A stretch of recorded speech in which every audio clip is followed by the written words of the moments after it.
Mi yo futuro, con Diego Valero. Síguenos en Spotify, iVoox y Apple Podcast.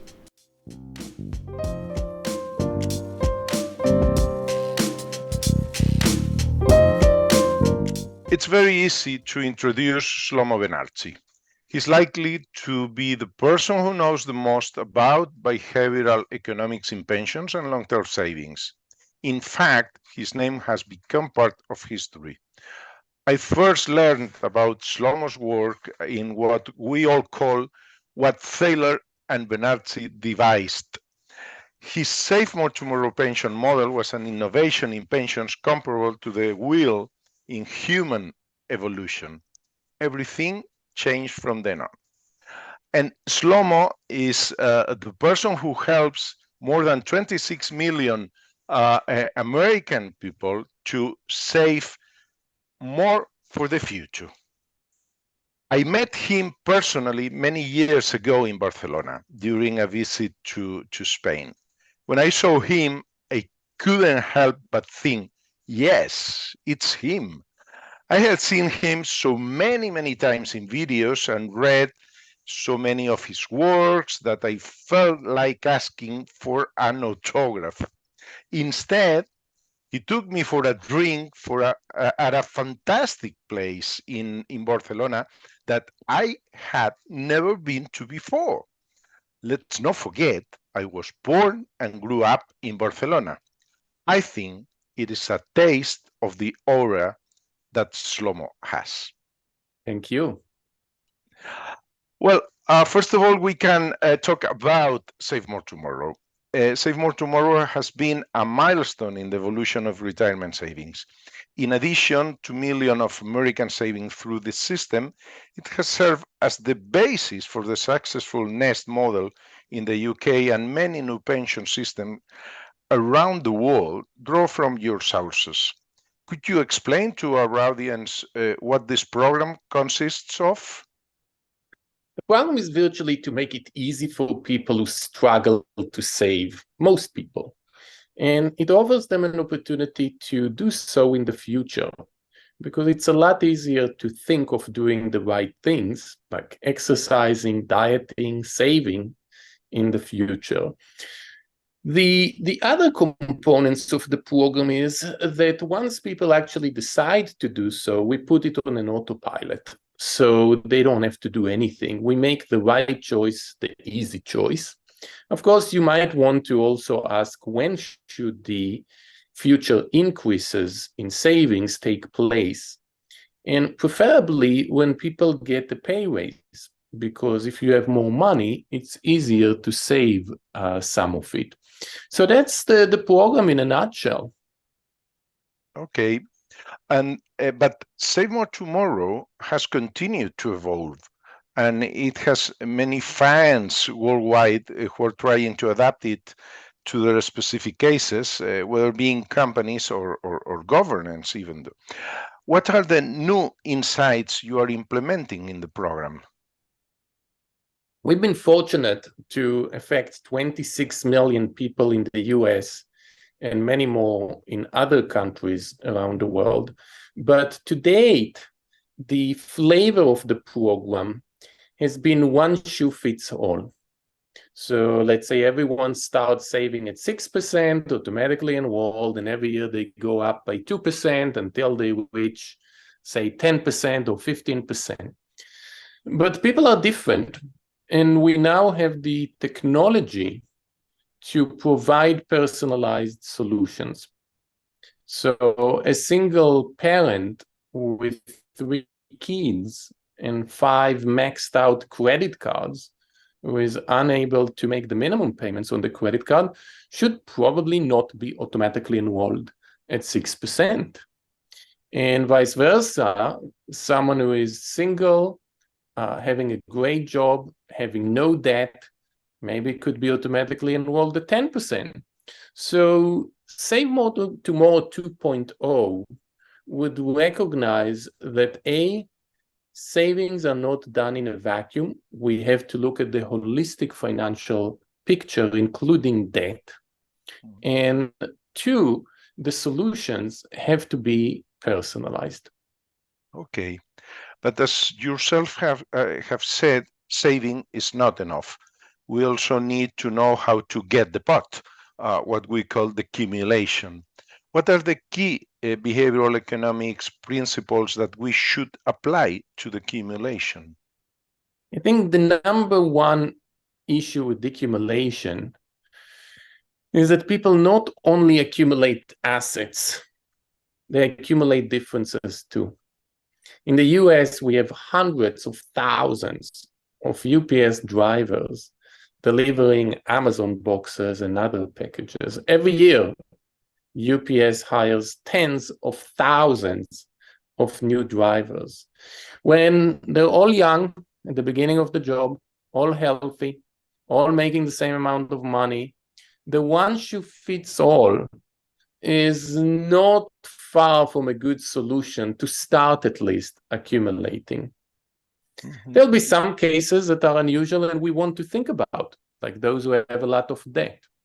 But fast forward, the differences will accumulate, not just the assets. One driver, David Nieto, in my neighborhood, smiles every day, is 63 years old, running with Amazon packages, and is healthy, never got divorced, got kids, grandkids.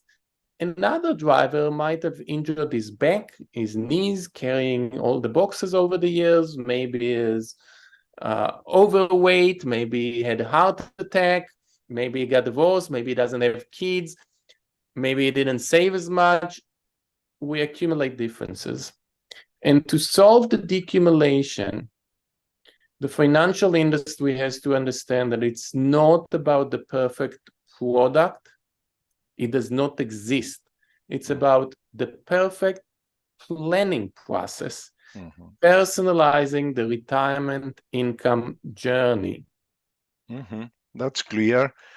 Well, Shlomo, in several studies, you have shown that what truly drives retirement savings are not necessarily tax incentives, but behavioral incentives, nudging. Could you expand on that idea and the empirical evidence that supports it?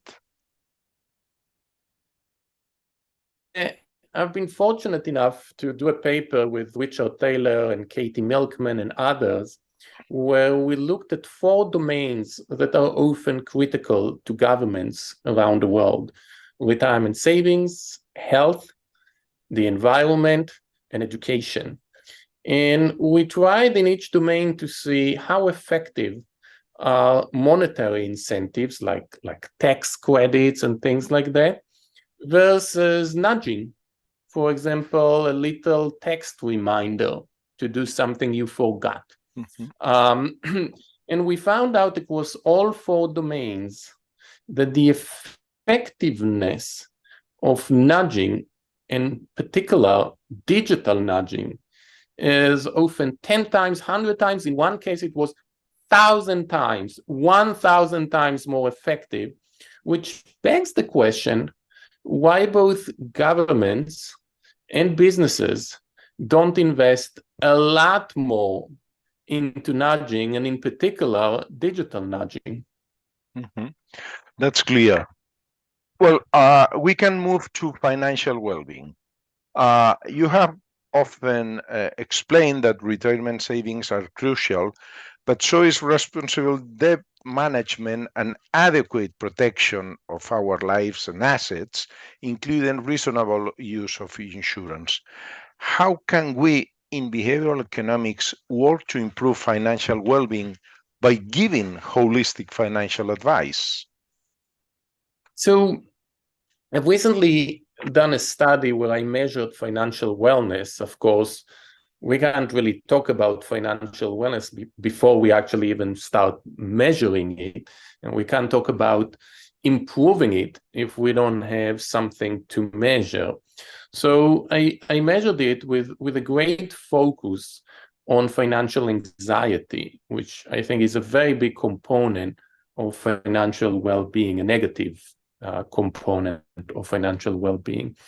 And what I found is what you would typically expect, that people who have more money tend to actually do better. They have less financial anxiety and they have greater financial well-being. But the shocking result was that those who get financial advice do a lot better. They're doing so much better in terms of their financial well-being that if you were to double the income of someone, they would not make as much of a difference on their financial well-being as being given advice. So the value of advice is just incredibly high when you think about the impact on financial well-being. But it's important to also remember that advice is not just about investing. We have to actually expand it to savings and asset accumulation, to protection, to debt management. That's where the real opportunity to help people is. Mm-hmm. Okay, and in this sense, what role do you think can new technologies play in financial education, for example, among the population? So the reality is that it would be difficult to have every individual get one-on-one financial planning with a human advisor. It's just going to be too expensive for a lot of people. So we have to use technology. The question, of course, is how can we use it? And there's a lot of hype out there about ChatGPT. The problem is that there's a reason why it's called chat and not smart GPT and not called guide me GPT or advice GPT. It's really good at chatting. It's not very good at advice or at calculating certain type of numbers, at algorithms. I've given ChatGPT the following problem. Should I buy 80% fat meat or 20% non-fat lean meat? And ChatGPT had a very strong opinion that the 20% non-fat is much better, even though they're obviously identical. It's just a different frame. So ChatGPT cannot provide financial advice, and we could talk about a lot of examples. But if we use the technology to create smart calculator, financial engines, which people don't like to deal with. They want to talk to a friend about what kind of mortgage to take, how much life insurance they need. They don't want a calculator. But imagine we took the great chatting skills, conversation, personalization of the conversation of a ChatGPT, but we added to it behind the scenes the right financial brain. That could give us the scale with the right math algorithms, model financial advice with the nice chat that people kind of, are looking for. And I think that while ChatGPT cannot be a financial planner advisor right now, I don't think we're far away from making it one, a really good one. And that would allow us to bring advice down market to everyone and would allow us to do it as a 24/7, not as booking a meeting in the calendar. Well, dear Shlomo, it has been a really pleasure chatting to you here in person during your visit to Madrid, which I hope is both enjoyable and productive. But in this tango that we are dancing with our distinguished guest, the final piece is always, how do you envision your future self? Probably keep working forever. So it's funny that the guy who's learning pensions and retirement cannot see himself ever retiring. I love what I do, and I hope to be able to keep doing it till the day I die. Brilliant. So thank you very much, Shlomo, and thank you to all our listeners and followers. We look forward to the next edition of My Future Self. Thank you.